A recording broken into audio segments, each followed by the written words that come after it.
Sir कल बुद्ध पूर्णिमा है। पूरा विश्व बुद्ध पूर्णिमा मना रहा है। शांति का एक प्रतीक है।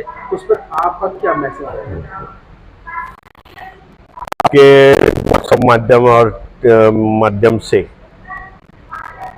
यूट्यूब माध्यम से पूरे भारतीयों को बुद्ध पूर्णिमा की हार्दिक हार्दिक शुभकामना देता हूं और आशा करता हूं इस भारत देश में अमन और शांति भाईचारा का प्रभाव चले आने वाले समाज में। और जो विषमतावादी ताकतें हैं, विषमतावादी संस्कृति है, विषमतावादी लोग हैं, उनको अमन और शांति के मार्ग से लाने के लिए शक्ति दे, यह मैं संदेश देना चाहता हूं। सर लगातार लगभग 90 दिन हो गए हैं बीटीएमसी एक्ट के विरोध में बैठे हुए जो बिहार मुक्ति आंदोलन कर रहे हैं, उनके लिए क्या संदेश देना चाहेंगे? कल यह आंदोलन को जो बीटी एक्ट 1949 का रद्द किया जाए और महाबोधि बुद्ध विहार बौद्धों को हाथों में सौंपा जाए, इसको 90 दिन हो रहे।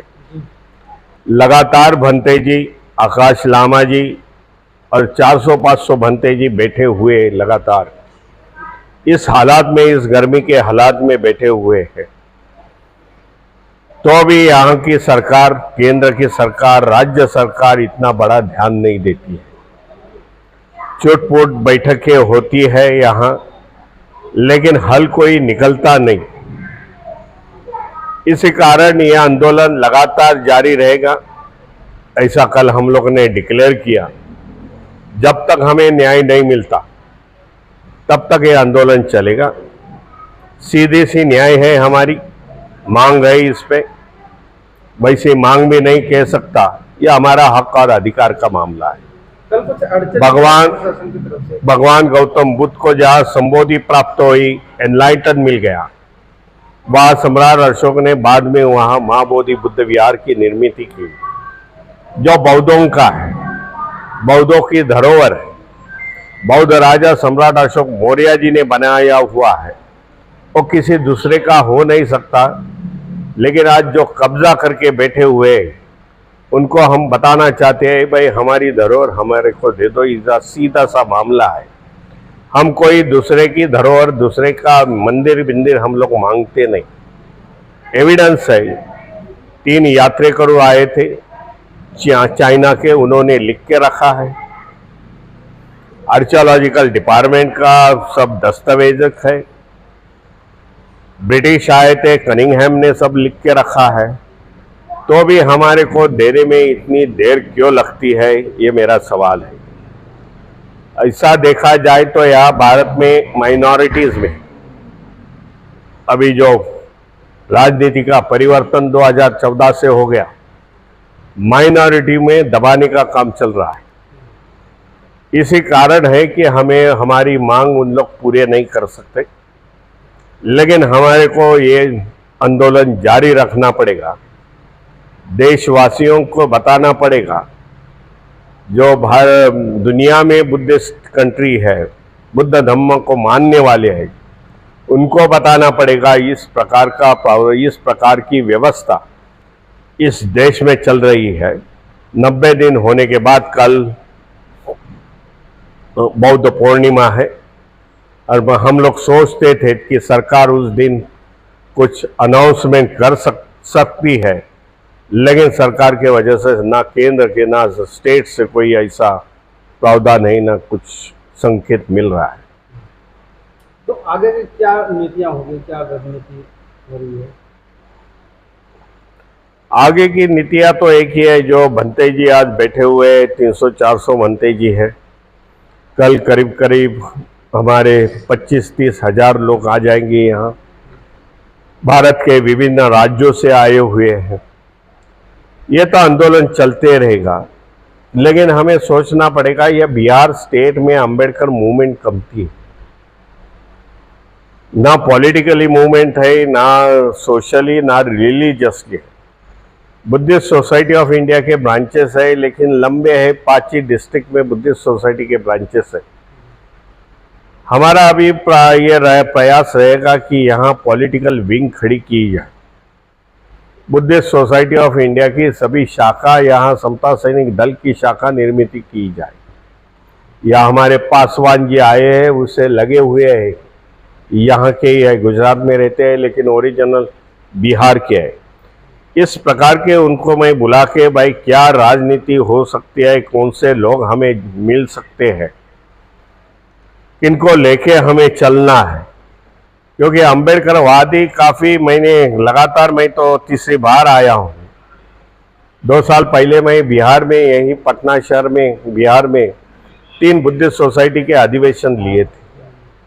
माहौल अच्छा था, लेकिन जब कार्यकर्ता हमारे खड़े रहते हैं, पदाधिकारी, उसको कुछ न कुछ ये करके उन लोग डरा के वो घर में बैठे हुए हैं। लेकिन आने वाले समय में हमें सभी को सोचना पड़ेगा कि पॉलिटिकल विंग होनी जरूरी है, उसी से हम सरकार को दबा सकते हैं। नहीं तो इतना समय नहीं लगता था, 90 दिन तक ये आंदोलन चालू हो जाए। सर 90 दिन से नेता आ रहे हैं, धरना स्थल पे आश्वासन दे रहे, मगर संसद तक बात नहीं पहुंच पा रही है। जो मेरे को फीडिंग मिली है कि संसद में जो भी हमारे है, मैं हमारे समाज के है, चंद्रशेखर आज़ाद का नाम लूँगा कि उन्होंने मेरे से फ़ोन करके बताया था कि मैंने भाषण लंबा चौड़ा फिर मैं यूट्यूब पर देखा है। कांग्रेस के कुछ नेता हैं हमारे यहाँ के, मुंबई से चुन के आई हुई वर्षाताई गायकवाड़, उन्होंने अच्छी बात रखी है। 2-4 जनों ने अच्छी बात रखी है। ये पार्लियामेंट में मुद्दा गया है, ऐसा पार्लियामेंट के लोकसभा में गया है, राज्यसभा में हमारी बातें रखी है। इसके लिए वो पंतप्रधान को, उनकी मिनिस्टर को ये सब अवगत है, भाई इस प्रकार के आंदोलन चल रहा है और इनकी डिमांड ये है। ये दुर्भाग्यपूर्ण है, देश में जो विचारों के ये है खिलाफ चल रहे हैं। जब ये प्राइम मिनिस्टर भारत के बाहर जाते हैं, बुद्धिस्ट कंट्री में जाते हैं, तब बताते हैं हम लोग भगवान गौतम बुद्ध की धम्म भूमि से, कर्म भूमि से आए हैं, जिन्होंने युद्ध नहीं शांति का मार्ग पूरे दुनिया को दिखाया। लेकिन यहाँ आते ही उनका बयान बदल जाता है। ये बड़ी दुर्भाग्यपूर्ण बात है कि हमारे जो सरकार चलाने वाले लोगों का ऐसा बर्ताव है, तो नीचे वाले को हम लोग कैसा ये करें। अभी लोगों का कहना है कि मतलब कि अगर यही मसला अगर मंदिर का होता है तो कम से कम बहुत कम समय में ये मसला सोल्व हो सकता था, मगर ये बौद्धों का मतलब मसला है, ये सोल्व क्यों नहीं हो रहा है? मैंने आपको पहले ही अभी बताया कि ये माइनॉरिटीज का मामला है और माइनॉरिटी को दबाने का काम इस देश में चल रहा है। संविधान बोलते हैं हम लोग निधर्मीय है, इसी कारण सभी धर्मों को सभी समान अधिकार देना चाहिए, लेकिन इस देश में ऐसा नहीं हो रहा है। राम मंदिर की निर्मित हो गई, अच्छा लग रहा है, लेकिन कोर्ट के सामने कोई भी सबूत नहीं थे। कोर्ट में जो सबूत हम लोग को आर्कियोलॉजिकल डिपार्टमेंट से मिले उत्खनन के, और भगवान गौतम बुद्ध के निकले,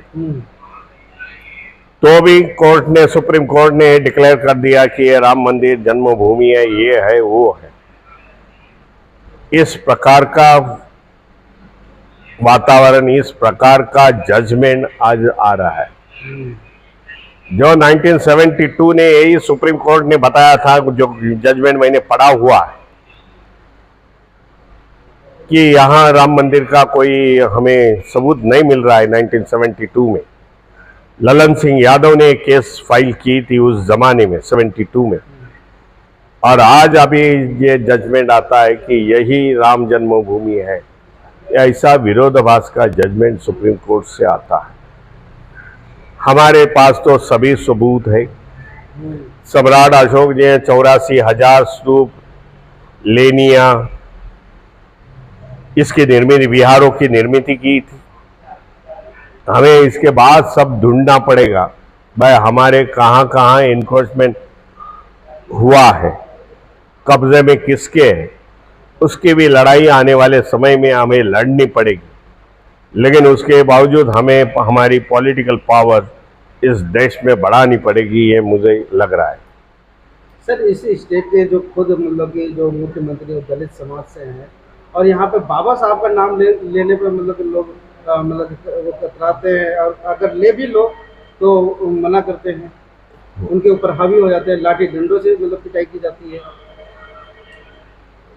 इस बिहार स्टेट में ओबीसी की संख्या ज्यादा है, पिछड़ों की संख्या भी भारी है यहाँ, लेकिन अंबेडकर मूवमेंट चली नहीं यहाँ।